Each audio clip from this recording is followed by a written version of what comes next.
Hey, Hey, you got me? I hear you, but I don't see you.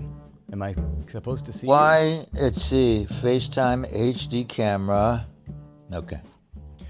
So you favor the floating head setting on the Zoom, I've noticed. It's just what I have there. I don't really care. It's become part of your look. I know, it's my image. Now I'm the floating head. Somebody commented recently about the floating head, and I really, I took the position that that was the way to go. So I guess I have to defend it now. Now I think it's, like I say, part of your identity. And that's how you do it, just consistency over time. That might be a definition for identity. Well, I think that positions us perfectly for what I want to read to you right now. Oh, okay. Actually, before we do that, let me just say, this is our annual birthday Third Story podcast episode. Ben Sidran turning 83 years old this year. Or as I refer to it, my 8th annual 75th birthday, which is I prefer. Maybe it's your 53rd annual 30th birthday. I like that too, yeah. This year, here's what I have for you. You ready? I hope so. Buckle up. Ben Sidran is a musician to be reckoned with. And it's about time, at least in my opinion. His work combines the moods of Mose Allison with earthy, right-on-target lyrics. His piano playing is an inspired combination of Monk and Timmins. His voice can be earnestly sensual or irreverently funky and rough. And when he talks that talk, you'd best give a listen. Sidran admires Mose Allison's lyrics, quote, "'cause they're down to the bone." He says, "I strive to make a statement that is absolutely sincere. I'm sure that I write songs for specific people, but basically I write them for myself, which sounds like an egocentric thing. I'm trying to solve my own problems, not anyone else's. It's my therapy." If Sidran's music is therapeutic, then it's a pleasure principle transposed to vinyl. Trouble is, his principles haven't reached universal proportions yet. But that doesn't really shake him up that much. He states, "I feel that I'm in the music business for the long run. And so I plan to be around for a long time.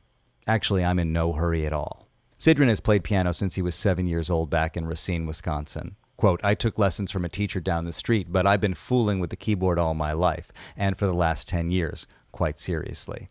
I've been exposed to classical music, but it hasn't influenced me. I don't know why. As for the musicians I admire, the list is a long one, but it includes Bud Powell, Horace Silver, McCoy Tyner, and, of course, Mose. I grew up on their music and later picked up on the Ray Charles, Southern blues, and R&B, rather than the Philadelphia white Paul Anka junk. I was very serious when I was a young man and didn't really take street music seriously. To me, it was the garbage of the 50s, moron music. I was never knocked out by Jerry Lee Lewis the way my friends were. Rock and roll in that framework just doesn't make sense."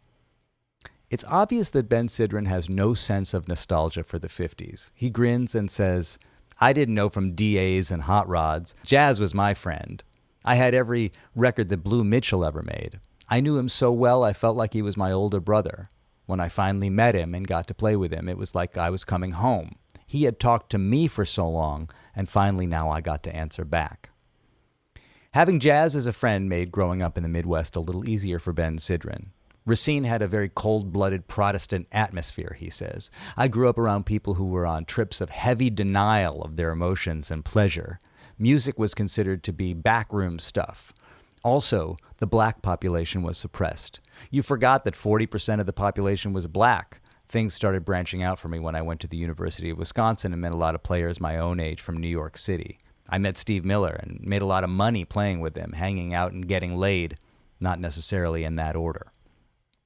He laughs and adds, "I learned a hell of a lot from Steve Miller. He made me play Charlena over and over until I understood it. A lot of jazz musicians have a technical facility only and tend to put down rock and roll and less complex music. Steve got me over that hurdle, and I acquired a new attitude." Meanwhile, Ben Sidran was still going to school. Quote, "People told me that I couldn't get a PhD and make records. Well, I went to the University of Sussex in England, and while I was working on my PhD, I recorded with Eric Clapton, Peter Frampton, Jesse Davis, and the Rolling Stones. I also produced records with my old friends Boz Scaggs and Steve Miller. I wrote my own songs and my own music. I never left school for music, and I never left music for school." He considers the irony of that statement for a moment and brings it all home. Quote, So I got my PhD in American Studies from the University of Sussex, but I got my real education at the University of Bob Dylan and Mose Allison. Ben's doctoral thesis evolved into a book called Black Talk, subtitled How the Music of Black America Created a Radical Alternative to the Values of Western Literary Tradition. It sounds pretty heavy, but Ben stresses that the original idea was really simple. It gets down to the importance of oral tradition, he said. Suddenly it occurred to me why fellow musicians refer to Ben as Dr. Jazz, a name taken from the old Jelly Roll Morton tune. Says Ben with a shrug, "Why not? I was running around with a PhD playing the piano." After returning to the States, Ben cut his first record for Capitol, Feel Your Groove. Unfortunately, nothing much happened promotion-wise, as the man who had brought him to Capitol got axed a few weeks later. Ben ruefully admits this to be a lucky in a way for a musician to get buried on his first album as he smiles. "Now I'm on a heavy philosophical trip. Just how naive was I? I forgot how important the first cut on the first side of a first album is. Mine was called Leo's My Name, and my voice was drowned out by the overdubbed people talking around the bar." He shakes his head in mock fury at himself. It should show that a musician can be his worst enemy. I'm going to move forward a little bit here, Ben, because I want you to hear this. What really bothers Ben is when people say, "Hey, you can't spread yourself too thin," to which Ben replies, "Bullshit. We are the common denominator of everything we do. People want you to go over the same hurdles that they do. If everything that I've tried ends up falling down on me, I look at it this way. It was mine to build, so it's mine to lose. That is my personal security." Speaking of security, many musical giants these days are worried about their commercial success among young people. Ben looks at the problem this way. Most musicians are not commercially successful because they don't understand the complexities of the music business. The thing with the music business is to always remember that it's 90% business and 10% music. Sidran says this matter-of-factly rather than cynically, the results of having paid his share of dues over the years. There's a healthy elitism among musicians, he continues, but for some guys it's a defense mechanism. They say, "I'm a musician, not a performer." But even Coltrane had to sell records. And look at Mose. I mean, he's my hero, but he hasn't sold that many records, and he's made quite a few. Now that I'm becoming a performer, in addition to being a musician, I feel more complete. The thing is, performance is entertainment. Most true musicians play for their rhythm section and to their microphone rather than for an audience. There's a whole lot of rock musicians around who hit it big as performers, and now they've got to go back and learn their craft as musicians.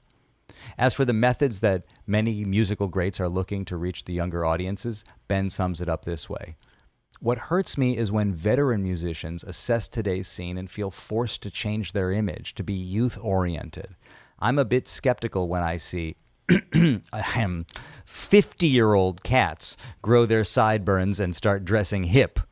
That doesn't change their musical genius. What Charlie Mingus and Horace Silver did in their early 50s recordings has influenced popular music today. They've proved themselves as musicians. That should be enough. As for me, I would like to grow old gracefully and not have to worry about scrambling." And like Mose says, nobody has to justify himself. Trouble is, I've seen too many musicians worry about being passed up. And these are giants. I've told them, man, it just won't happen. You won't get passed up. There's no need for them to prove themselves to anybody. And I must admit that I feel a little out of line saying stuff like that, because I'm not really a kid, but I feel like one talking about Horace Silver. Our interview has come to a close, and suddenly Ben injects one last comment. "Hey, someday I could find myself in the same situation, and you know what I'll say? Man, I don't have to justify anything to you." Wow. First of all, I can't believe you just read that whole thing to me. No, I skipped a bunch of it. It's even longer. You know why it's longer? No. Because it's the fucking cover story of DownBeat from 1974, the month of May. You never told me you were on the cover of DownBeat. Who wrote it?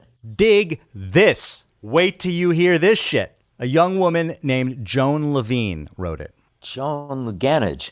Joan Ganny. I received this article from a fan in Vancouver a month ago who was in a record store, and he said, "I found this copy of Downbeat with your dad on the cover of it." And I said, "I gotta see this." And he took pictures of it, and it's actually in the mail to me right now. I'm going to have a physical copy of it. The cover of it is you, Michelle Legrand, Gil Evans, and the band Yes. It's their kind of R&B crossover issue. And Joan Levine is a 26-year-old aspiring journalist Yes. in LA who is attracted to misfits and people who defy category. And she pitched you to DownBeat. You went over to her house. And as she describes it, she had no furniture at the time. She had just moved into the house. So you sat in the only chair that was there to sit in, which was incredibly the barber's chair that she had bought from Tommy in the Blue Thumb offices. Wow. Now, I have to figure out how to share. How am I going to send this? Well, maybe I'll just send it in the chat so you can see. Because then she found photos of you the day that you're being interviewed. Huh. And this is 50 years ago. 53 years ago, which is why I think we may be celebrating your 53rd annual 30th birthday right now. Joan Gani. I asked her how she pronounced her name. Gani, she said. Oh, my goodness. I see the picture. Yeah. Oh, look at him. Look at that guy. Look at that guy. Well, he looks like a Charles Bukowski character. What do you think about that? What do you think about that picture and that guy? What I think is incredible is how much is intact so early in your career. You're like 4 records in, deep enough in that you have experience and you've had your heart broken and you've had a certain amount of success and swagger. And at the same time, so little had happened. You know, you talk about Mose.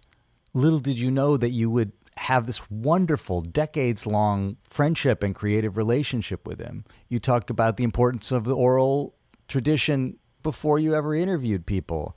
The name of the article, by the way, is The Weekend Starts Now, and it talks about how you were hosting a show in Madison on Thursday nights. So I am very moved by how much is there in you at that moment. That's what struck me, how intact my worldview was and how I was like full sail, all sails to the wind. I was formed, and here it is, 112 years later. I stand by all of that. Yeah. It still is a pretty good summation of what followed, which I don't know if that's typical or normal, but it's kind of stunning to have gone so far and wound up just a few blocks away from where I started. Well, right. So, and it raises a question in a way. It's like, okay, so do we get what we deserve? Do we live the life we set out to live? I mean, you kind of took that position early on, and then everything kind of happened around it. And with that being your point of view. And I think in a lot of ways, that's why leaving LA and moving to Madison turned out to suit you so well, because it gave you a stance to take. You know, in LA or in New York, it's a little more based on opportunity. Like, you know, you're trying to get a hit. And so it's easy to forget what you stood for and why you stood for it in the first place. And then you talk about these 50-year-olds who changed the way they dress. You know, you never changed the way you dressed. You never changed your general vibe or what you loved. You know, the expression, you stand for something or you'll fall for anything. And I have a feeling that sentiment motivated me early on. There's something about music and me that I don't really understand intellectually, but I can see very clearly that what started out as the core to my experience wound up to be the core of my person. I've always said this, that you get involved with some things, like I was involved with this music, and you become literally, physically a different person. I think maybe that's true. I think if you listen to Horace Silver every day for 10 years, your entire endocrine system has been remodeled, and you're literally not the same person. It's kind of stunning to hear that. I mean, I'm not looking back at all at that time or that guy, but I am kind of gobsmacked that I not only knew so much about my own past, but I predicted my own future. In many ways you did. So I was communicating. Joan Gani is a friend of ours. She lives in Amsterdam, and I'm in touch with her at least on a monthly basis. And I happened to have been in communication with her yesterday. And then this morning, I started to do research into Joan Levine, who wrote this article. And I discovered that there's a moment in the mid 70s when Joan Levine becomes Joan Ganny. And I wrote to her and I said, did you write a cover story on DownBeat on my father? And meanwhile, Amanda's going in the background going, I think we knew this. I think we already knew this. And Joan was so excited that we got on a Zoom. And actually, I'll probably run a little bit of that interview at the end of this interview because she was cute and she was cool. You know, she was on the scene. She talked to everybody. She was really hip. And she said, Lawrence Ferlinghetti once told her, poetry is prophecy. And she said, and Ben is one of our great prophets, which is a very deeply beautiful thing to say because she's also saying you're one of our great poets. But she's saying she felt even back then that what you were singing about, and it's funny because I go back and I think some of those lyrics are among your, honestly, your thinnest lyrics compared to what came after. Yeah. But she said he was singing about our generation. He was singing about me. Even something as simple as when a woman says she's ready, she said it was part of the sexual awakening of a young woman in the early 70s to be able to talk about things like that and in those terms. No. That you were of that time and of that moment. And man, I look at this photo of you. You're 20 years younger than I am in this photo. Mm-hmm. I mean, almost kind of to the day. And you look like a kid. I did not feel like a kid. I really didn't. Having gone through the music and the 60s, the school and the anti-war and England and L.A., you know, it was kind of a joke to say, well, I never thought I'd live to be 30. But there was a time when we actually felt that. I don't think that's the case today. I think everybody assumes they're going to live to 90. You know, everybody's looking at longevity, but back then we really, in some ways, we were very naive, and in some ways, I think we grew up fast. And I think that I particularly, as kind of an outsider, I mean, I was never part of any organization that would have me. I was never particularly political.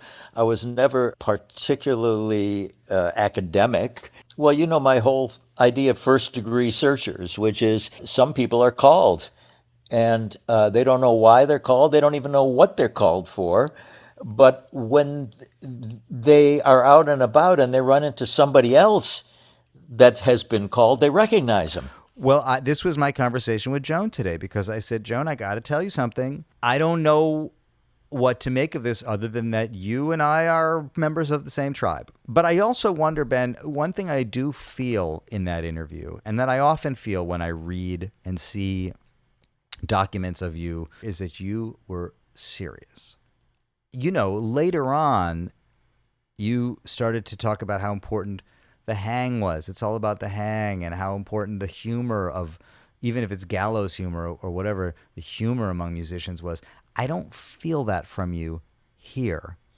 And it is not lost on me that this is a conversation that you're having a few years after having lost your father and a few years before becoming a father yourself. And you are in this middle space where shit is serious. Mm-hmm. Yes, and I think it's sort of like focused down, the lens has been focused because of the situation I was in. By this point, I was probably on my third record label or whatever, and I was really in the midst of it. But I remember Harvey Kornspan, when he was still Steve Miller's manager, said to me about those days, he said exactly the same thing. He said, well, we were all on playtime, but you were serious. Yeah. But I didn't feel that. Huh. So I guess, like we say, you know, jazz is serious fun. If you're not having fun, you're not being serious. I think I just happened to manifest that early on. I mean, you know, when I was 13, I was stopped by the police for stealing a car.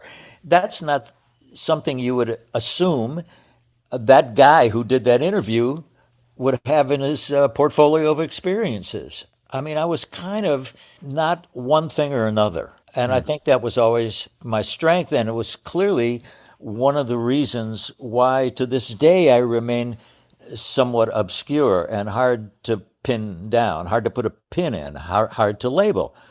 And, you know, if you can't define a thing, you can't really sell it. and you can't dispense with it. And so I've been kind of enigmatic, but not to myself. It all, to me, comes back to I always cared a lot.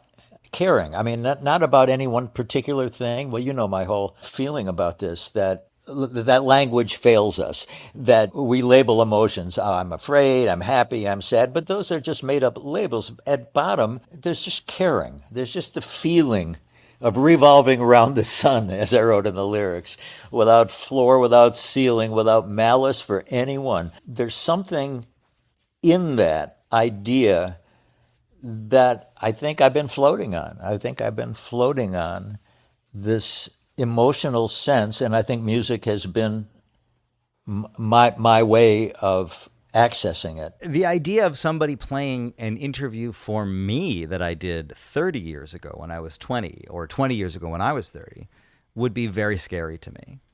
One of the lessons I think I take from this is, every time you open your mouth, it's there. It's a wonderful document, but it's a brutal document for the future. And so it matters what we say. We should be thoughtful about what we say. And you kind of live in this weird cut between that impulse to just throw it down, whatever it is, and move on, and to be real serious about everything, to take it seriously. And that's a hard, I'm still kind of grappling with it, to be honest with you, because it's like, it's not that anything goes, but it is sort of like you're never going to be more prepared for this moment than you are right now. And you have to find the space in between those two ideas. All our best efforts got us right here, right now. I mean, I'm a big believer. There are no big moments and little moments. There are just moments, and each one has the weight of the past and the future in it. And I don't know where that comes from. Part of what I hear when you read that to me, I hear a kid overcoming some kind of hurt. There's a deep hurt in there. I hear it too. And as a matter of fact, for the first 10 years of your recording career, I felt you were hurt, you were somewhat defensive, you made it clear that you were smart and you understood the business and that the business was skewed. And, you talked about that a lot. So that must have meant that something had hurt you about it. Confronting maybe the idea when you finally became a professional full-time musician that it was a business. Yeah. That it could let you down. Maybe all those times you listened to Blue Mitchell, it hadn't dawned on you that there was a contract somewhere and there, Right. The business was clearly a source of hurt after a very few years, because I just happened to walk into the business when it was like a cauldron. It was boiling and changing so fast, and the amount of energy and money and cultural capital that was being spent, it really was hard to keep your feet on any kind of ground. But at the same time, it feels to me that maybe all of us are trying to justify, not justify, trying to emotionally understand what happened to us before we were sentient enough to really pick it apart. I mean, I think you may have just made the case for psychotherapy. Yeah, and maybe, Sonny Rollins said if people listened to jazz, it would change them totally, and jazz could save the world. So just exchange the word jazz for psychotherapy. Do you have to stay up on the news of the day in order to be a contemporary person? Absolutely not. Absolutely not. The news of the day is virtually irrelevant, because all those conversations and issues have been around for thousands of years. It's not the news of the day. It's the experience of us on this planet.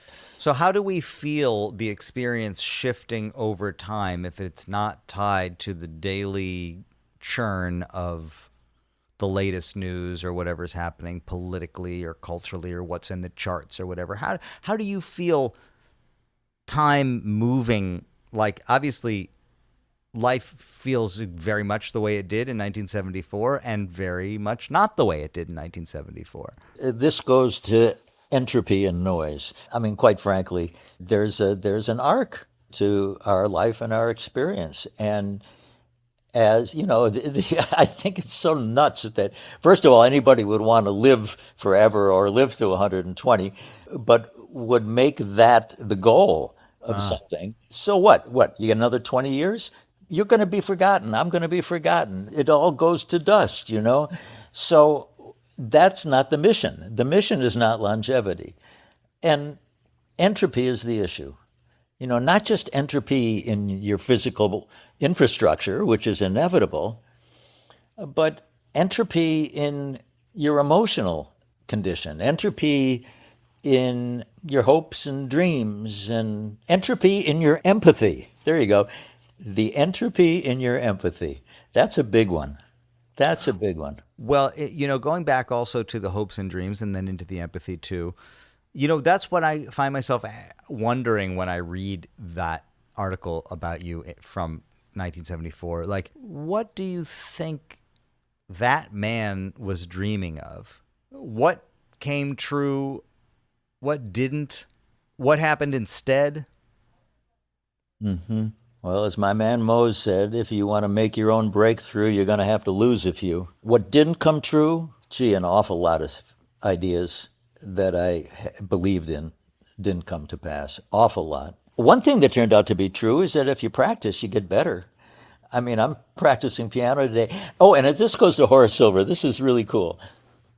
So, I've had Horace Silver's tunes in my head for more than 65 years. One of them was Sister Sadie. Sister Sadie sounds simple in my head. Recently, I'm thinking of recording Sister Sadie on this solo piano record. So I've had to kind of focus on it and learn it. And God damn it, if I never really understood the song. I heard it and I liked it, but it turns out if you slow down and drill down and practice, the little nuances emerge, and it's those nuances that make something what it is. And to be able to discover that and to know that that's going to be there for you is a great motivation to slow down. It's a great motivation to keep up. That is the antidote to entropy. Thank you. Yes, well put. I feel that. Entropy is inevitable, but the antidote is available. But I like that the antidote is deceptive in that it comes for you, at least in this moment, in slowing down and understanding that if you slow down, there's all this stuff there for you to find. Yeah, and I think maybe that's where people naturally run off track. The assumption that you understand something. The assumption that because you like it or you care about it or you're familiar with it or it's part of your life, that you actually understand it. The two different things. And I think that's true about relationships too. We get into these relationships with people and things and places, and our assumption is based on our past experience. Everything's rolling along and we know what's going on, when every time we see each other, it's different, it's new. We can't assume. We should listen more than we talk, which is not my strong point, unfortunately. That's interesting. You think it's not your strong point? I hear myself talk a lot. And my theory that I know what I think when I hear what I say. And I think that's true about all of us. How else can we know what we think unless we hear it expressed? Well, I mean, you have the benefit of not being super famous, and so this doesn't happen to you all the time. But I do think that you live in a world where quite often people listen when you talk. So once again, it's sort of like, it's hard to just, fire off a bunch of trivial shit. Well, you listen when I talk, and I find that a gift and also a challenge, because I don't want to waste your time. At the same time, your mother listens while I talk, but she hears something entirely different. Well, I mean, what I am after, I have decided in this very moment, through this ongoing series of conversations with you, number one, tracking a person, a relationship over time. it's very interesting. I think it'd be very interesting to go back and hear what your 75th birthday conversation was like. What were we talking about? Is it different? Is it the same? Has it deepened? Has it changed? That in and of itself is interesting. Also, our dynamic is always fun, and that's cool. But then maybe the third thing is like, is it possible to be surprised by someone that you know so well? Is it possible to go deeper? It's like when we play music. It's like, it's always the same. It's always different. It doesn't go deeper necessarily. It's every now and then we catch something, but it doesn't like deepen it in some profound way. But I guess that's part of the question is it possible to find surprise through this? And I will say, like, I was surprised by this article. Part of the reason I was surprised by it was because you're on the cover of DownBeat. And I do feel that when we talk about the disappointments or the things that didn't come to you, again, you walk a fine line between enormous humility and gratitude for being invited to the table, for a seat at the table, and also a sense that for whatever reason, maybe because you didn't pick a lane, maybe because you didn't pick a coast, maybe because you didn't allow yourself to be really produced by other people or even managed by anybody, for whatever reason, you didn't get a lot of the sort of rewards from the community that you in many ways sort of served for so many years. But here is your name on the cover of DownBeat, which is one of those rites of passage, and it happened super early. When you tell me you talked to Rufus Reed and he said to say hi, that's it for me, man. Rufus Reed said to say hi. Hey, Rufus. Yeah, man. They light up. They always light up. As you know, I saw Rufus Reed last night and Joe LaBarbera, and they both lit up at hearing your name. And they both, how is he? How's he doing, man? So I have succeeded beyond my wildest dreams. And as I told you and Judy years ago, look, if my plane ever goes down, don't feel bad for me, man. It's been much better than I ever anticipated. I think it's because I'm an American. And in America, we don't take time to enjoy and appreciate life. We struggle against economic forces, and we find our worth in our bank accounts. And it's not possible to be totally indifferent. I mean, you would hope it would be. And all the study and all the understanding you may have leads you to believe that that's dross. And at the same time, if you were raised in America, man, it's in the air. I think it may be attached to social mobility because I think that there's a certain acceptance. So many of my friends in Europe really seem to be at peace with wherever they are sort of in the socioeconomic strata. And I think it's because that shit goes back generations. And so there's not really an expectation that through any work of your own, you would die a richer man or a much poorer man than how you were when you were born. And here, the narrative is all self-made. And so the idea is it's on you, incumbent upon yourself and and all of that stuff that you describe. It's your success or yours to win or to lose. Yeah, Calvinism. But you know what's ironic is I recently read that the social mobility in the United States lags behind a lot of Western European countries. That in fact, social mobility in the United States is more difficult than it would be in Denmark or Sweden or France. And so even though the past is looms so much larger and it might be seen as an encumbrance, in fact, the United States, let's face it, is not as it was sold. Yeah. There's a lot of bait and switch going on here. Yeah. Oh, absolutely. Yeah, because we made it all up. I mean, and that's been a big part of the stories that you've been telling is we made it up. And weren't these cats great who made it up? But guess what? It was all made up. It was all made up. Well, and it's interesting, though. I do think one thing that, even though there's been a lot of bait and switch in America, one thing that... And we've already done our America episode this summer, by the way, so we don't have to belabor this. No, we don't have to belabor anything. But it is clear that something that is true here is if you have a good idea, yes, that'll carry you. You can run with it. That's true. An idea will carry you here, and that is not always the case. And that has been your American experience, I think. It totally has, and it goes back to my very first idea. My first idea And maybe perhaps my best idea was the premise of Black Talk, was the premise that there is something in the music and in the Black experience and in the oral tradition that was a radical alternative to everything that came before in America. And it captured a generation, if not generations, of people and transformed it and created backlash and everything. It's like the pebble in the lake. The rings go out in all directions. There's no linear history, but that idea of experiencing life through your ears rather than through your eyes was really powerful. And to this day, I think, if anything about me survives, I think that's going to be what survives. The fact that so many Black historians Yes. are favorable Huh. about that book tells me I'm Black too. You know, you said something today, and again, I think talking about tracking conversations over time, you said something today that does, in a way, point to an evolving position. And that is, nobody's going to remember us. It all turns to dust. Yeah.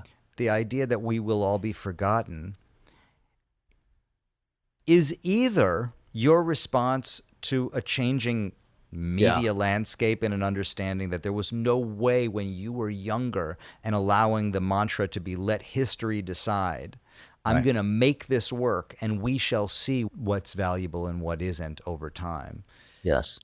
But you were not able to predict the flood, the fire hose, the waterfall of content that would be thrust upon us. And then AI, which exponentially adds to that. So there is almost no way to really cut through or know that anything that you've ever done will survive, because you can just feel what we're up against. It could be that, or it could be the quiet acceptance of the fact that actually none of that really did matter. Not really. What you just said, which I like, is that it's not the lack of access, it's the surfeit of access that's the threat to our happiness. I am so happy that at this moment I'm not in pain. Let me just say that. You know, the lack of having pain is such a wonderful thing. We don't think about that until we've experienced pain. And when we're young, we want everything to be better and greater and success and money and everything. But as we get older, what we want is normal. What's normal? How can I get back to normal? Who was there when it was normal? What was I when it was normal? When does it start and when does it stop? What are the edges of normal? What are the edges of normal? Well, as I always wind up sitting here talking to you, this is my normal, man. What we're doing here, we've been doing for 50 years. And people think I'm speaking metaphorically when I say that, but I'm not. I've been hanging with you since before you had language. Yeah. And I've found you. I probably made a lot more sense back then. You were very accessible. Yeah. As a toddler. You really were. You communicated wonderfully, and we had a great time. So this is what I've got, man. You know, all those ideas and years and hopes and whatever, the chaos. And that's a cliche too, but this is what you have in the end. Exactly. This right here is what you have in the end. So then, you know, one question is, if you knew that this is the conclusion that you were going to come to, would you have hustled so hard? Would you have worked so hard? Oh, I personally think I had the perfect amount of hustle. I needed that hustle to stay afloat, and at the same time, I had a lot of time when I just was listening and hanging and having a great time. I don't think I did anything to my detriment at all. I think that by being true to something and always having that as a sign before my eyes, I think I did right. I mean, it is incredible, Ben. Nobody ever makes any real point of listing your vast limitations. Right. You know, they They don't talk about they that. don't talk about it. Isn't that funny? Isn't that funny? So I don't know what no. you did, but everybody's always talking about all the shit you got together, and they don't notice. Well, that's the magic act, isn't it? I mean, if you only got 2 cards, you play them.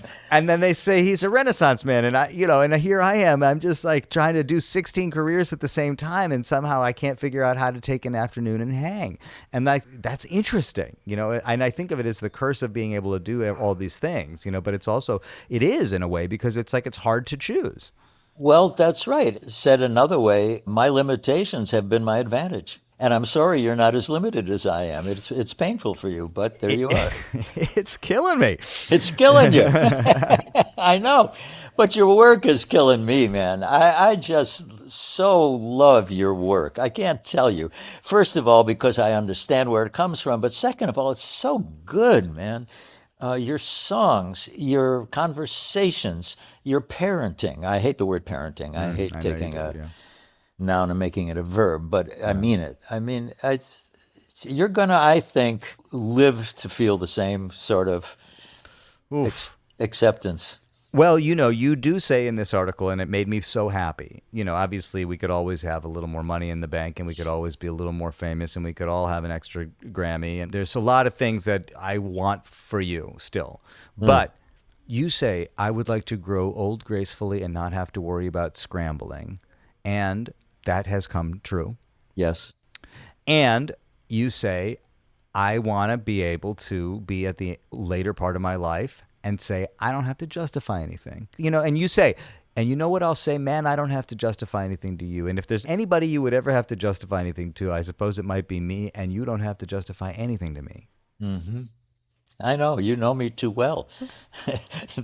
There's no slipping and sliding there, man. Which has also really been a blessing. The fact that I chose early on to be transparent. Yeah, that is. I think that is. Well, you are after a kind of authenticity in this interview that I think is exactly right. And frankly, I don't even think you knew your true authentic self at that time. No. But you understood the importance of finding it and representing it. That used to be so important, and now it's just sort of a vestige of some previous time. But authenticity, as they say in the gospel church, living the song you sing about, that was everything. Well, man, I just want to close by also celebrating the fact that in this interview from 1974, you talk about the first song on the first record that you ever made. Yes. The song was called Leo's My Name. Music's My Business. Nobody ever really heard the song because you buried it under a bunch of chatter. Yep. And threw it away. Totally threw it away. Didn't know what I had. Didn't know what you had in that tune. And meanwhile, hired like Harry Shearer and a bunch of LA actors to Christopher Guest act like they were drunk at a bar. Yep. And somewhere in the back of that mix is you playing and singing Leo's My Name, Music My Business. It was recorded 5 years before I was born, or 6 years. When was that? 1970? Yep. 6 years before I was born. The more I think about it, I think there's nothing more magical beyond the idea that you like the name Leo. So first you wrote a song, Leo's My Name, Music's My Business, and then you made a child, called him Leo. Music is my business. And I'm happy to say now here first, we're not going to speak about this again for a couple more months when I formalize the announcement. So it's only for those who are with us listening. My new record, my 10th solo album, is going to come out next year. It's called Leo's My Name, and I'm opening that record with my version of your song, Leo's My Name. I could not be happier. If there's anything that is a birthday present for me, that's it. I can't tell you how happy that makes me. It's so cool. I feel like I've been working up to it my whole life. Anyway, it's your birthday. Happy birthday, Ben. Yet another one for the history books here today. Well, as I say to you every year, make me sound good. I got you. Oh, so a couple things. I'll play 5 minutes of my conversation with Joan Ganny because it was just so fun to talk to her and hear her memory of meeting you and what that was like back then. And also because I'm not going to do any fancy footwork on this episode, third-story.com is a place to go visit the archive, including every birthday going back at least 8 years with you, Ben. Also the Substack, leosidran.substack.com. I'm on there all the time now. That's like my new hang. Nice. And WBGO.org, because we are made in partnership with WBGO. And I'm going to give you one more opportunity to do this. You didn't get it right last time. I'll be back again in your headspace before you know it with another deep dive. Until then, I'll see you soon. I'll see you later. No, until then, keep listening. Until what? I'll talk to you soon. I'll talk to you soon. Leo. Joan. Wow. What a trip. So did I know this? I know this already. Well, I think I had told you a few years ago and sent some of the color pictures that I'd taken of Ben. But I'm so curious how in the world you tracked this Joan Levine down, because I've been trying to track some of my old interviews and I don't know how to be detective enough, I guess. Well, the first thing is somebody in Vancouver, Canada, found a physical copy of this issue of DownBeat. Yeah. And took a picture of the cover and said, look what I found. Somebody who listens to the podcast and said, look what I found. And I said, I would love to read that article, you know. And so he went back the next week and he bought it and he took pictures of it and sent it to me. And I thought, well, this is great because every year for Ben's birthday, I do something special. This is like such a wonderful time capsule. And also he talks about aging musicians in his conversation with you. What he thinks is an appropriate way to age in the music. And maybe one day he'll be a person who can say, I have nothing to answer for. You know, I did what I did. Yep. So what more appropriate time capsule to revisit for his 83rd birthday than to go back to 1974 and read him this thing. And then my intention is to read it to him and then without telling him when it's from or what it is and see what that stirs up in him. But okay, but now here's Joan Levine. And I'm thinking, who is this writer? Like, who wrote this thing? And I started doing some research on the internet and I found Joan Levine's career up until about 1977, some downbeat pieces, San Diego radio. Yeah. And then it disappears. And so this is when I turned to AI in ChatGPT. Can you find me information about this writer, Joan Levine? Is it a married name? Did she change her name? And it says, oh, yes, I tracked it down, and it seems that Joan Levine is Joan Ganish. Really? And I jumped in my seat, and here I am talking to the robot saying, I know her. I mean, like I say, an hour or 2 hours ago, I was updating my address book, and I realized on the S page, I hadn't filled them in yet. So I transferred you first because I'd seen your number yesterday. And then I get this mail from you. I'm just blown away because I love stuff like this, you know. The world, something's happening vibrationally in the world where we're all...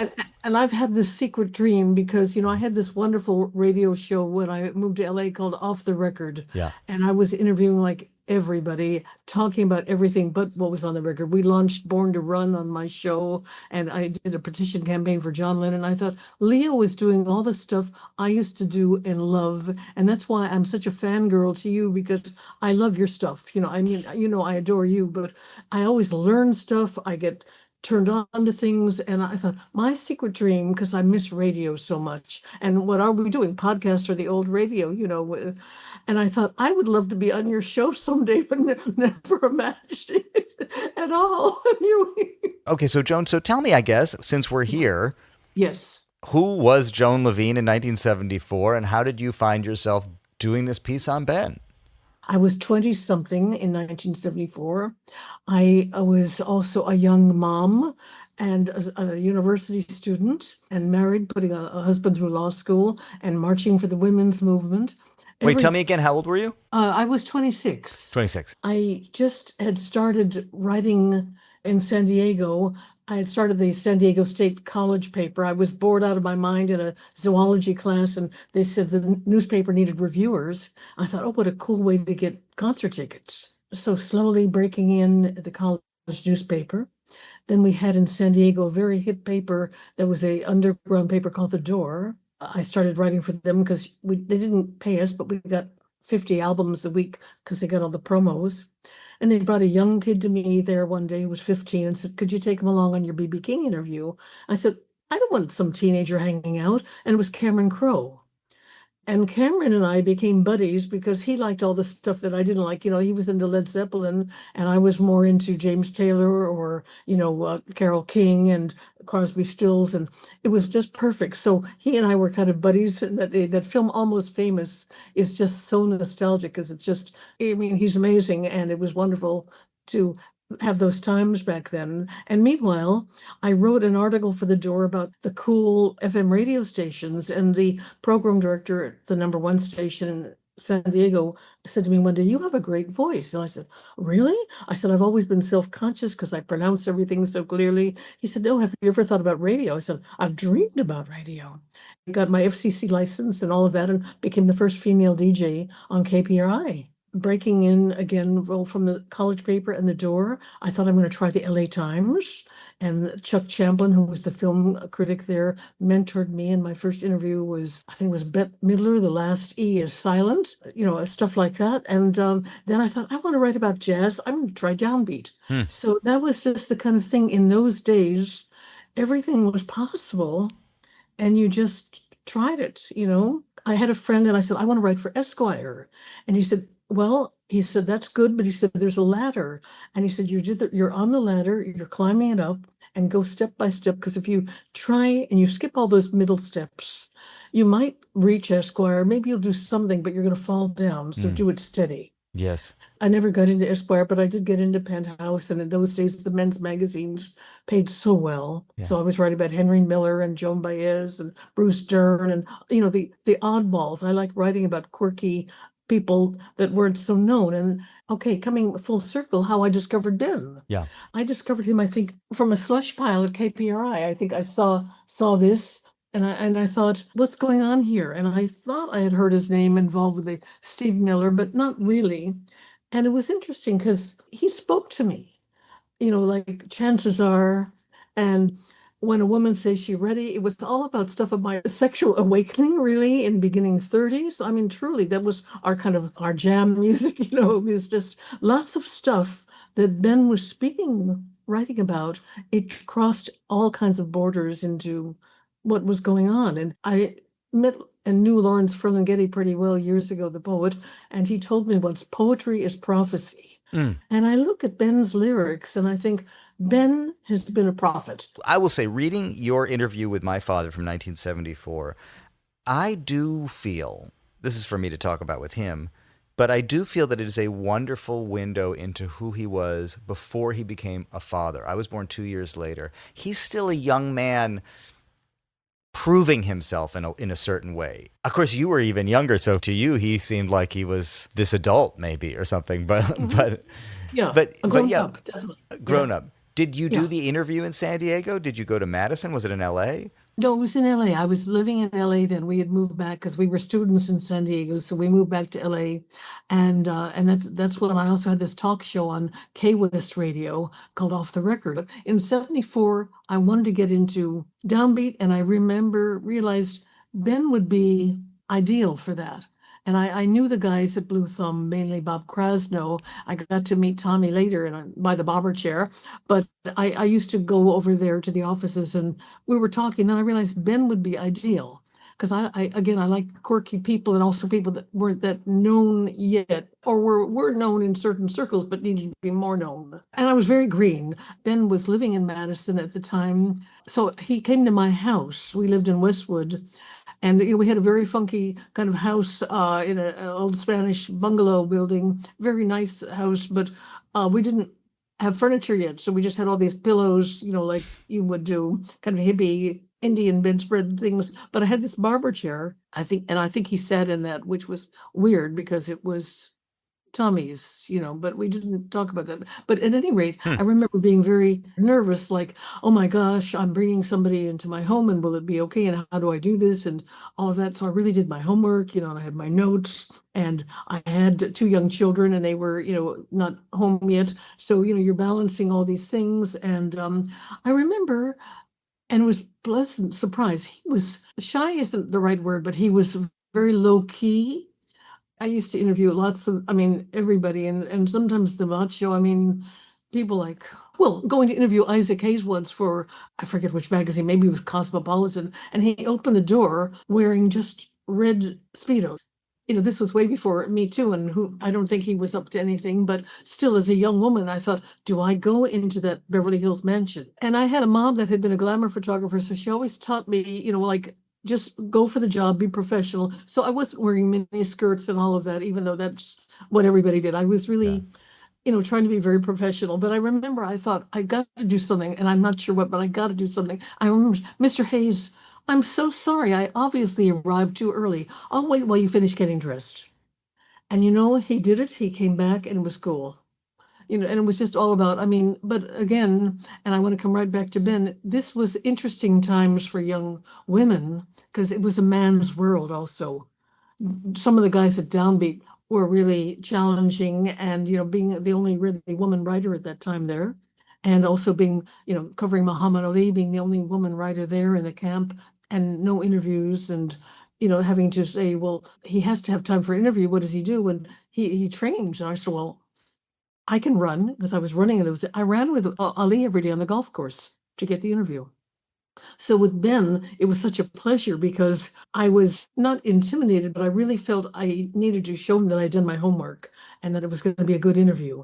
And so I think it turned into this lovely conversation, which I just read the article again about an hour ago, and I thought, wow, this was good.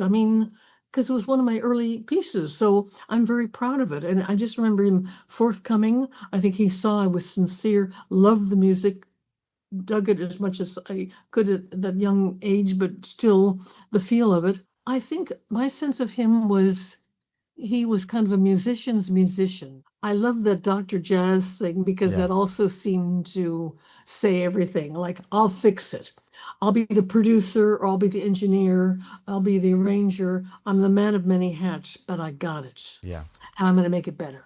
Yeah, I think you really captured him, and he revealed himself to you. I really see him. I think if you stripped the names out of that article, I would know, oh, that's my dad. That's a conversation with my father. He was serious. I think he was a serious guy. He was funny. He's always been funny, but I think I can feel that he's serious when he's talking about the lack of nostalgia for the 50s and the idea that rock and roll was trivial to him, and sort of light music was not interesting to him for the longest time. He didn't take it seriously. You feel how serious he had been.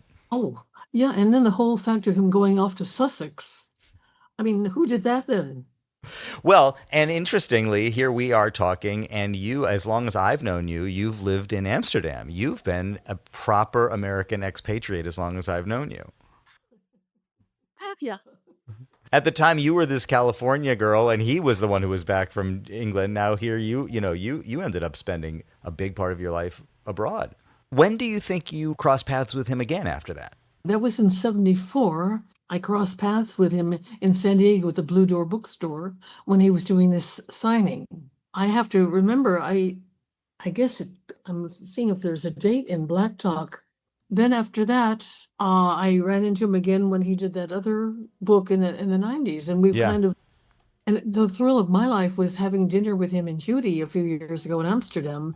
Finally meeting her, because I just knew what a muse she was for him. And I thought, women recognize each other. And I thought, when I had seen a picture of her once on an album, and I thought, wow, just the soul and the muse, the energy. Yeah, and Joan, so happy to see you, and so happy to hear some of this story. And I'll find a way to sneak you into the episode somehow. You're going to make an appearance, I'm sure of it. Oh, well, it would be an honor, but I will also understand as a good editor that sometimes less is more.